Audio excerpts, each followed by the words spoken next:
I've been covering the prison at Guantanamo Bay throughout the Obama years. President Obama rushing to empty Guantanamo Bay just days before leaving office. I returned just before Obama left office, as he and Donald Trump fought over the future of this place and the men detained here. He's allowing people to get out that are terrible people. Make no mistake, we will close Guantanamo prison. Gitmo, we're keeping that open, and we're going to load it up with bad dudes.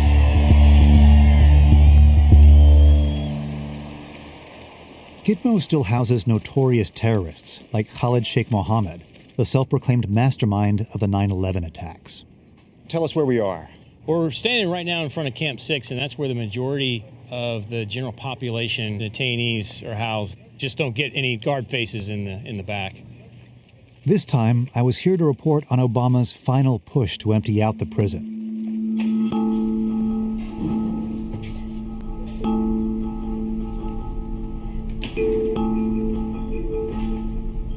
In his last year, he released 52 detainees. Nearly half of them had been held without charges and were once considered too dangerous to let go. But military and intelligence officials finally deemed the men safe to set free.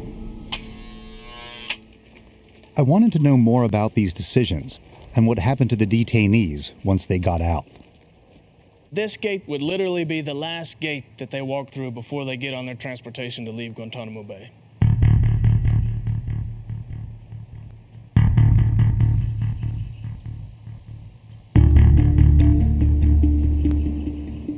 Detainees just released to the United Arab Emirates. The detainees have been scattered around the globe, taken in under secret deals. Bodyguard for Osama bin Laden is now free after being held for 14 years.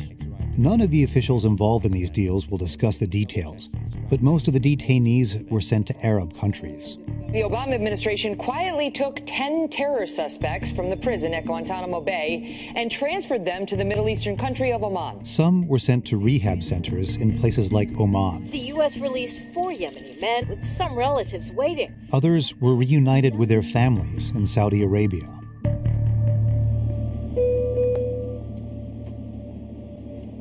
Every transfer was reviewed and approved by the Department of Defense. Hey, how are you? Chuck Hagel personally signed off on more than 40 detainees during his years as Secretary of Defense. In terms of the facts about former detainees, what should Americans make of their danger, their status? There's always the danger, of course, because this is an imperfect process. But every one of those detainees I signed off on, it was based on the best, absolute best information, intelligence, and knowledge and certification that we could come up with. And one of the final questions that I had to certify was, in your opinion, have you done everything to minimize the possibility that a detainee would ever again do any harm to an American or any of our allies? What did that mean in practice, in figuring that out? I always took the approach that I wanted to be damn sure. And I wanted assurance from my security people that in fact they had seen physically where these people were going to be, who was going to monitor them, how often the monitoring. And on the other side, we say to the host countries that are going to accept them, we want these people to get back into society where they are productive citizens. That means education. That means rehabilitation. Of course, I mean, that's clearly in our interest. It's in the interest of the detainee.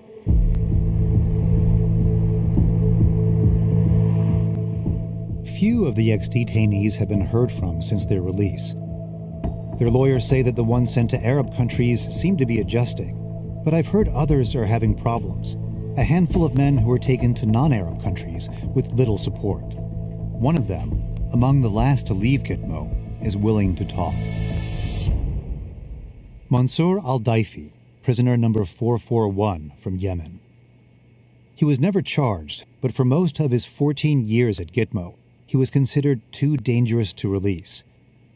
In 2015, a review board convened by President Obama determined he was no longer a threat. Yemeni detainees are barred from going home because of political instability there. So last summer, he and another detainee were transferred to Serbia.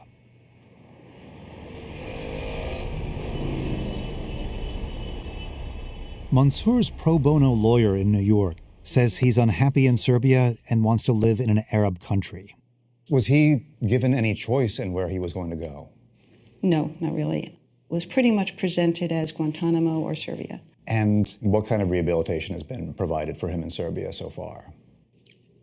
From Serbia, as far as I can tell, nothing. And nothing from the U.S. government.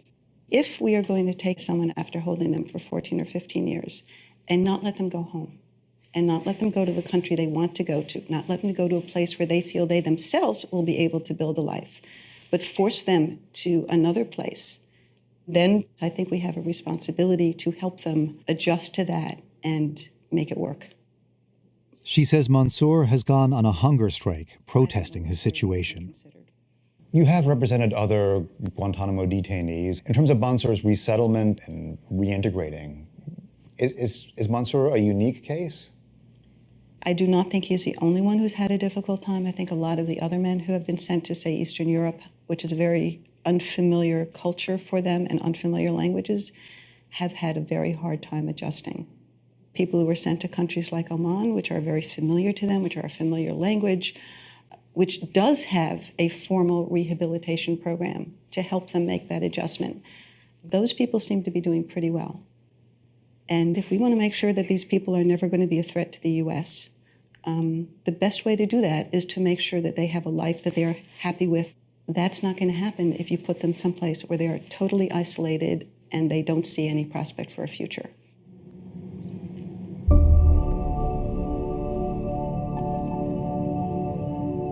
As I set off to meet Mansour in Belgrade, Serbia, here's what I knew about him. He'd spent time at an al-Qaeda training camp in Afghanistan before being captured when he was in his early 20s. Much of his case file remains classified, but leaked documents show that at first, the U.S. government claimed he was an al-Qaeda commander. His final review, however, came to a very different conclusion. At worst, it says he was a low-level fighter, possibly not even a member of al-Qaeda at all. Mansour was known to exaggerate and change his story. In 2006, he claimed he was a committed jihadi and praised the 9/11 attacks. But by 2015, he claimed he wanted a college education and was a fan of Taylor Swift. Still, Serbia seemed a surprising place to send a man once labeled a Muslim terrorist. Every Muslim house burned, every Muslim killed or run off. In the 1990s, Serbian troops slaughtered tens of thousands of Muslim men, women, and children. The Serbs call it ethnic cleansing and brag about their efficiency. NATO bombed Belgrade to stop years of carnage.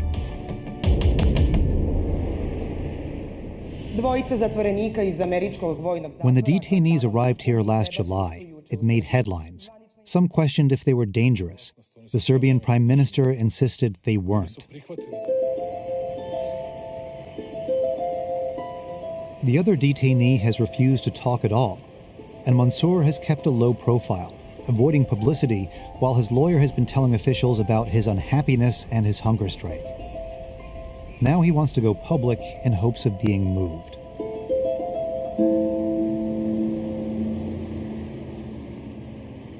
The Serbian government agreed to keep Mansour for 2 years. He can't leave the country. They give him a small stipend and an apartment. That's where we found him. Hey. Mansour. Okay, how are you? Hi. Good morning. Good morning. Welcome. How are you feeling right now? I feel I'm lost, honestly, because I'm nowhere. I end up in Guantanamo 20 years old. I am still 20, mentally I'm 20 years old. The way I'm thinking, the way I'm talking, but physically I am 36. Because when you stay in jail, I mean, your mind and your intellectual, everything stays at the same. And the worst thing in Guantanamo, like what I have experienced, I didn't know why I was there, and for how long are going to punish me? Until when? What's my crime? I wish if I had done something wrong, then yeah, I deserve that. But nothing. It's just keep people indefinite for no reason. It's not right at all.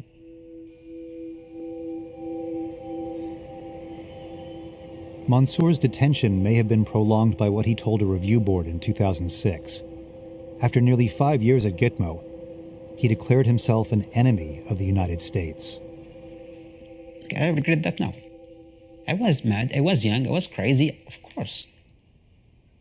Imagine you are in a place where you are like all totally disconnected to the world outside, to your family, to lawyers, to anyone.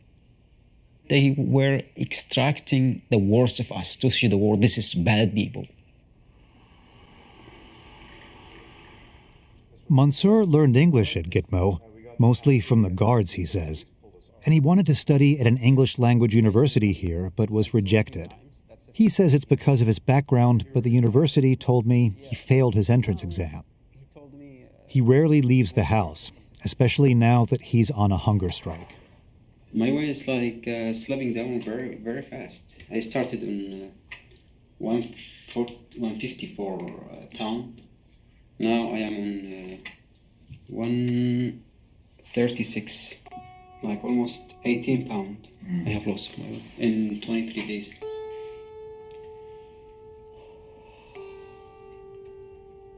For most of the detainees at Gitmo, refusing to eat was a common form of protest.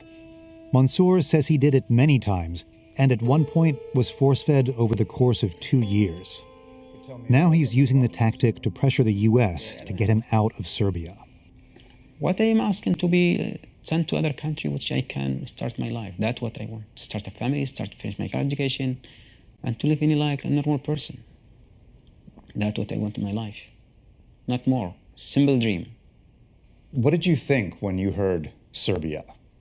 I was afraid, scared, afraid to be honest with you, because the historical conflict between Serbian and Muslims in the 90s, this is like, God, I'm going to that country.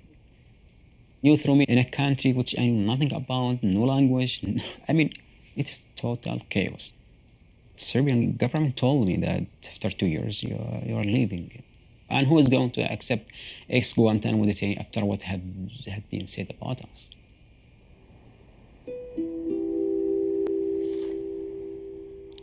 Every night, Mansour works on a memoir about his time at Guantanamo.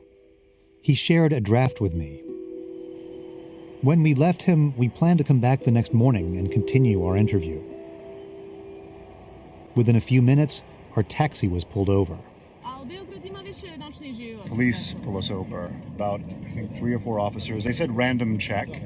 We were with our local producer, Valerie Hopkins. We're talking now. He wants to know, what do you guys do? We're reporters. Novinari. Hoćemo li imati više ovakvih susreta? Hvala, prijatno. Has that ever happened to you before? Od 95. evo prvi put me zaustavila. Nikad. Zaustavila me ova saobraćajna policija. Isto kontrola, papiri, 3-4 puta. Ovo su, razlikujte vi njih. Ovo su interventni. Samo vi. Ima nešto tako, bude im nešto sumnjivo. Rutinski to,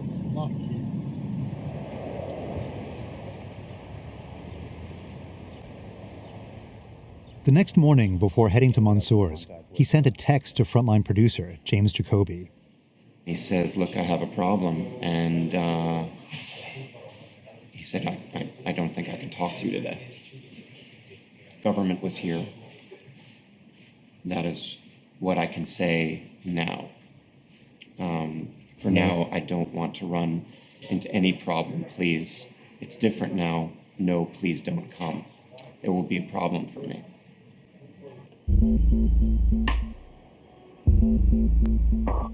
Mansour went silent, and so began an unexpected journey. We went to his apartment and called him repeatedly. Customer you have dialed is unavailable at the moment. We spoke to his lawyer in New York, but she didn't know where he was either. In his texts, Mansour said the government had come, but he didn't say who or why. All we knew was that he had a Serbian government minder, but we didn't know where to find him. So we sought help from a local investigative journalist who's been pursuing the government for information about Mansour. This is a letter to a government in August, September also, November. So basically I am addressing to any possible authorities that are maybe in charge for this issue. And the government didn't even reply to my constant calls or mails. What have you been able to find out about the transfers? We found out that government didn't call any experts for resocialization and trauma healing of those people. We found out that they didn't contact Islamic communities in Serbia and notify them. And for sure, their help is needed in their resocialization. So basically, the only person who has everything on this case is the Prime Minister, who is not very keen of journalists.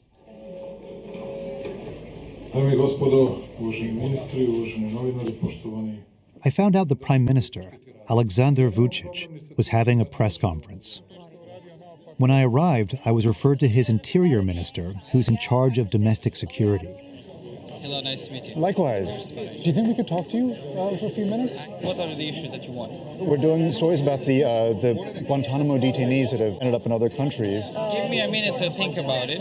Okay. I want to rethink whether I should say anything because there are technical issues that are sensitive. I wanted to find out what he knew about Mansour's whereabouts. We've been interviewing one of the former detainees, and he suddenly went quiet on us. Is there any way that we could find out through you, or is... Well, they are now private citizens as anyone else, and they have right to talk or not to talk with anyone, so we cannot force them to do that or influence them to do that. He's fallen out of contact with everybody. I mean, we're actually concerned about what's going on with him. Well, I have no information that any one of them complained. We have a regular communication with them, and I think that they're very happy with the ongoing situation. And I would say that we are doing a very good job. We are trying to accommodate U.S. in a way of de-radicalizing these kind of individuals while closing Guantanamo.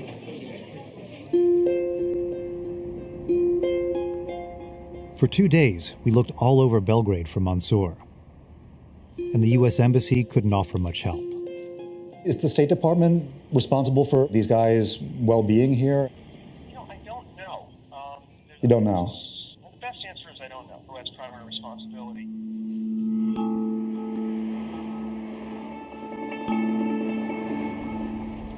While waiting on word from Mansour one night, I went into downtown Belgrade, where more than 1,000 refugees from predominantly Muslim countries had set up a makeshift camp. The Serbian government has been trying to provide relief, but it's hard to keep up. You're from Afghanistan? Yeah, I'm from Afghanistan. How long have you been here now? More than 2 months. What's it like living here?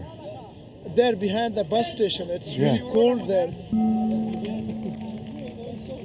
It's not blanket, not food, it's not water, no shower, nothing. New people come here, many people, lot of children, families, and single men. It's not easy. When I was in Afghanistan, people call us, hey, you are not good Muslim. They tried to kill me. When we come to the Europe, say you are terrorists. For no reason why we terrorists. We did nothing bad here. And we just run from terrorists. What we have to do, we really don't know. It's really hard, yeah.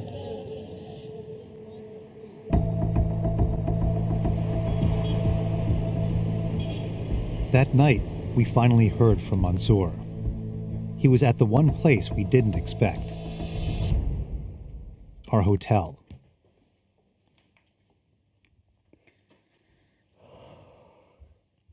He told us that the morning we were supposed to continue our interview, several Serbian men barged into his apartment and told him to stop talking to us. They were serious, very serious. And I tried to push the door, they pushed the door, and one of them pushed me, I pushed them back. And I couldn't resist because I'm on bike. They took me to the ground. I really felt humiliated. I hit my head on the wall here. They went, I think they were more than 3. They checked the apartment, they took my phone. And they told me basically just, if you want to stay here, you have to keep your mouth shut. You are lying. You are playing games. If you can stay in this place, we're going to take you someplace where you don't like. That's it. Considering his past, it wasn't surprising the Serbians would keep tabs on him. And it was hard to tell how badly he was being treated. We pointed out that at Gitmo, he was known to exaggerate. I swear by my God, I didn't need to make it up. I understand. If you judge me by this, sorry, I have to go. In Guantanamo, when they put you under pressure, under very bad circumstances, like 72 hours under very cold air condition, and you were tied to the ground, and someone came and poured cold water, whatever, tell him what he wants. Just, okay, get out of my skin. Why I should even lie about Serbia? I'm living here. Why should I create problems for myself with the Serbian government?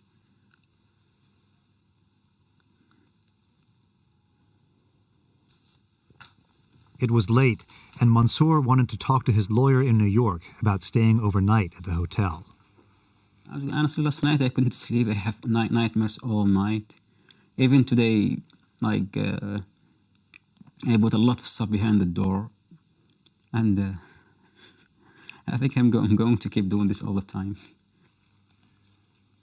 Okay, I will stay here tonight.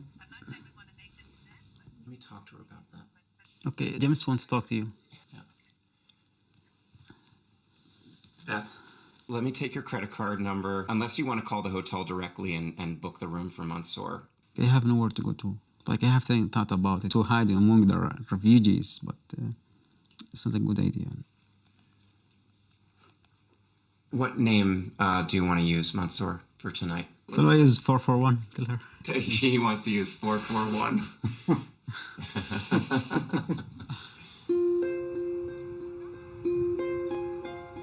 The next day, we went to see if any of Mansour's neighbors had heard a disturbance. I was with Valerie, our local producer.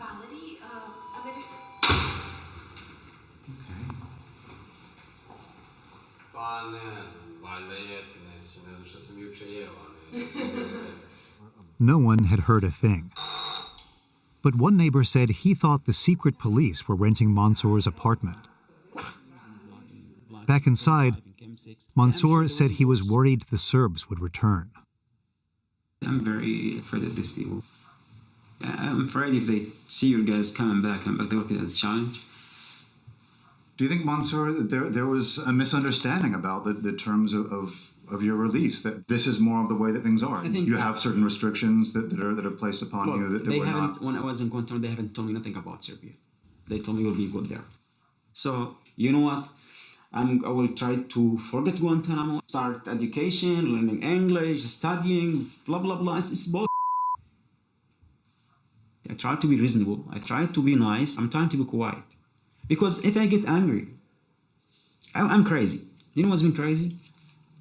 Guantanamo teach us how to be crazy. I'm not making threats here, but this is how they push me to the corner. I'm trying to get my message to the Serbian US embassy about US government about my problems here. But who cares? I mean, we're just a piece of there, just die. What matters?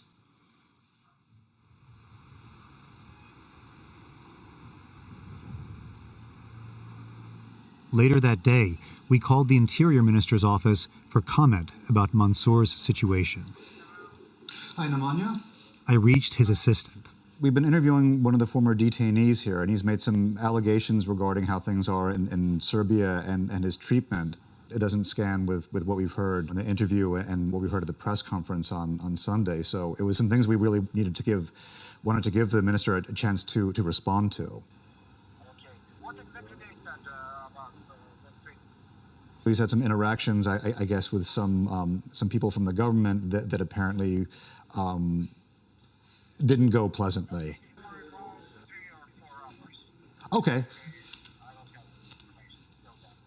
Okay. Nemanja, thanks very much.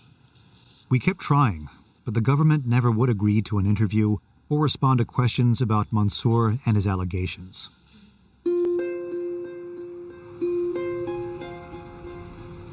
The next day, our last in Serbia, I reread Mansour's memoir. The first line says, "If you have a problem in the camps and you want your problem to be solved, you must cause another problem or many problems. The idea of the book, to let the reader live the life of the detainees. During our time here, Mansour would say very little about his past. But before leaving, I pressed him again about it, and what he'd written about how Gitmo changed him. I have in my head, I think, the first line of your book, which I won't get it precisely word for word. In the camps, if you have a problem and you want to solve it, if you have a problem, you have to create other problems. You have to protest. You have to behave crazy. You have to kick the doors. Why people behave like that? They're not crazy. They're not crazy. This is the way how people behave. This is the way how actually the place make these people behave. I mean, we were like animals in cages, literally. Just animals who can behave like humans. That way they were treated. I mean, I was wondering always what they want from us.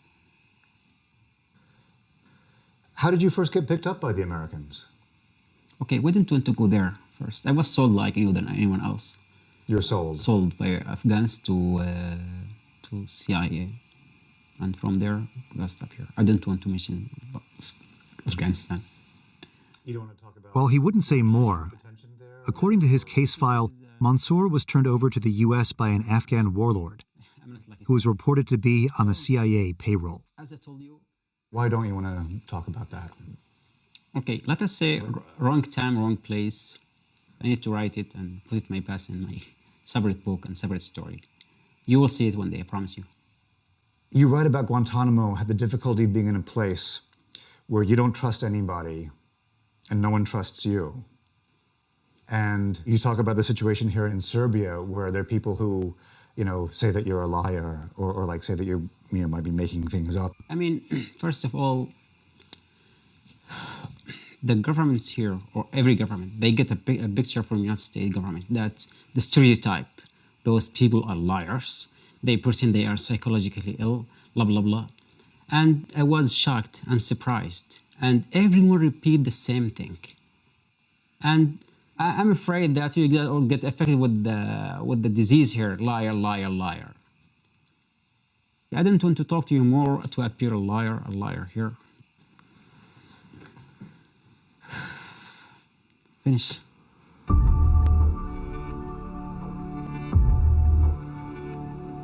We went back to the U.S., leaving Mansour much as we had found him, bitter, isolated, determined to carry on with his hunger strike. Mansour's lawyer said she'd made no headway getting anyone at the State Department to reconsider his placement. So on the 40th day of Mansour's hunger strike, I went to see the person who had struck the deal to send him to Serbia, Ambassador Lee Wolosky, the special envoy for Guantanamo closure under President Obama. Arun? Hello.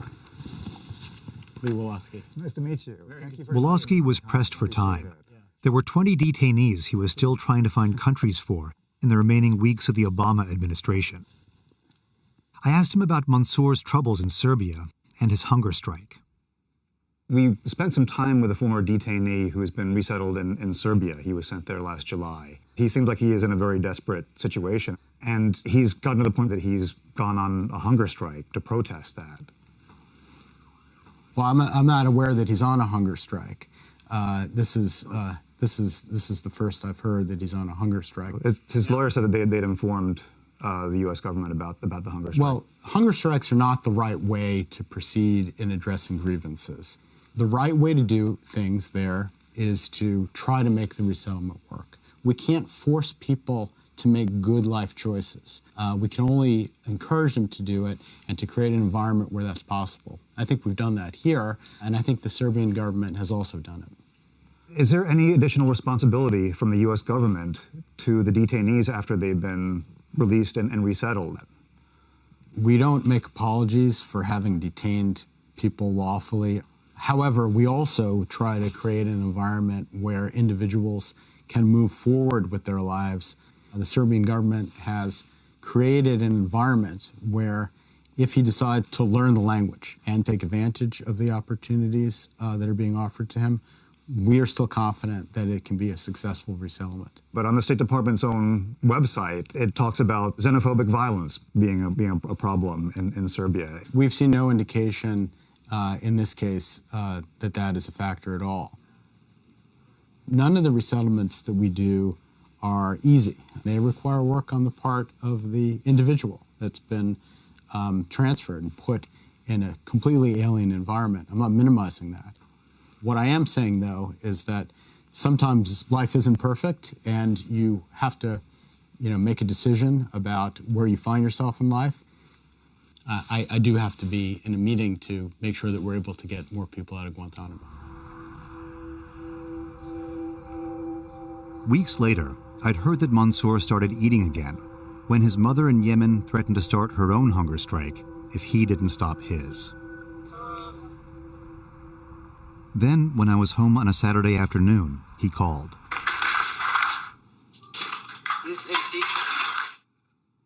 He said he discovered hidden cameras in his apartment and started ripping them out. Was one in the corner there. You see it? Yeah. Yeah, hold it up a little higher. It was here. I used my iPad to record our video call. The second one is here. The third one is there. You see it? Yeah. This is enough for me. Really, it's enough. Being watched and camera on my part in the place where I live. I imagine probably, whoever has the cameras is going to probably come by at some point. I'm in deep so... A few minutes later, a group of men came in. Mansour turned the camera on them and kept talking to me. The police came here, and the government and the Secret Service, they came here, and as you, there's a mosque here, and there is more guns, like 8 of them, inside, outside. So what is going to happen right now? I don't know. Okay. Can you leave my laptops, please? Who gave you an order to take my laptop? I didn't think this will end well. What's wrong with you? You tell me what's wrong with me. Oh, come on. At that point, more men came in. So, can you tell me why I'm being watched in my apartment? Give me one reason. Am I a criminal? I don't know. Are you a criminal? No, I'm asking. I don't know. I don't know. You have two choices. Yes. We take your phone now, and you are going in the hospital if you make any kind of the problems. You know the situation. Just listen to me. I'm speaking now. You don't speaking now. And no, I'm not giving you my phone. I'm tell me, no, I'm not. Don't talk to me like this, please. You know who you are here. No, I don't care. You take me to your country. It's not my fault. You have the choice. I didn't. Down and to speak. No. Speak with me like a man. Speak with me. I'm coming down. I have done nothing wrong. I opened the door for you. I cooperate with you. Now you want to raise your voice against me. What do you have to tell me my problem? I'm not slave. I'm not slave. You're not the slave. If you want to kill me, I don't care. I 15 years in Guantanamo. I traveled with you against my will. Now you write numbers against me. Don't scare me. Look, if I was a bad guy, I'm not stupid. I'm very smart. I'm very dangerous. But I respect Serbian government. I respect Serbian people. I have promised I will never do anything in Serbia. And this is the procedure. But listen to me. You come to threat me now. Mansour's video cut out, but the audio kept going as the men explained why they were there. We, as a state matter, we have to see if you have any other intentions except going back to a normal life. How should I know you are not like a threat? Look, I have done nothing wrong in my life. I have nothing to be afraid of. Oh, the only thing that I care is that nothing happens. Nothing happened and nothing would happen. I want to make my life. I want to start my life. I asked to come to an Arabic country. Did you know that you don't probably have opportunity to do it? I see that the Trump administration now, it is not the same like before 1 month. I don't think that you actually had the choice. Mansour told me they took his phone and laptop, and when he got them back, he says all of his data had been wiped clean. I called Serbian officials again for comment, but they wouldn't respond. I returned to Guantanamo just before President Trump took office. There are still 41 detainees being held, 5 of them are accused of planning the 9/11 terror attacks. Their trial is expected to take place here in the coming years. Around the base, there are signs of a long future ahead.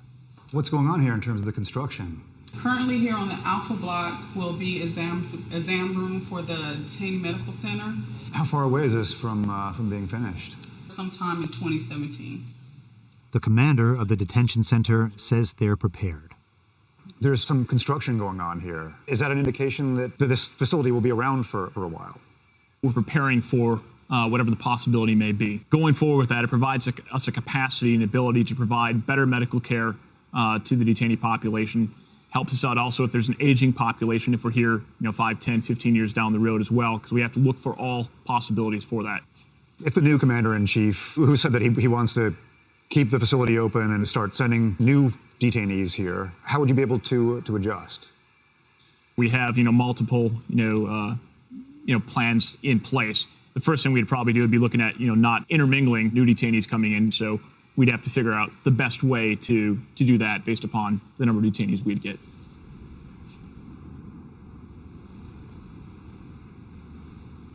Outside, as I took another tour of the camp, something unusual happened. A detainee yelled out to me from the rec yard.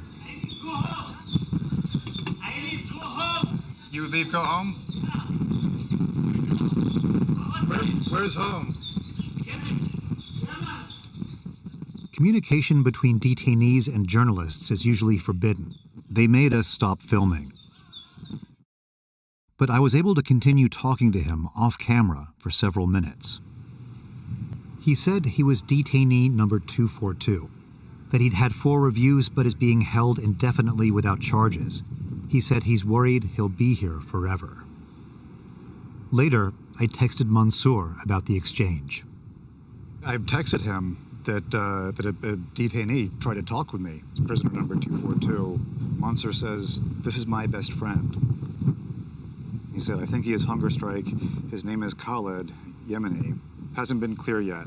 Mansour said they want him to admit he was wrong. They are crazy. But he says, "Sorry, can't talk about this issue anymore. It brings only pain, and I haven't figured out what to do." Today, there are 26 detainees, like the one who called out to me, being held here indefinitely without charges. And there are 5 men who had been cleared for release, like Mansour, but didn't get out of Guantanamo before Donald Trump took office.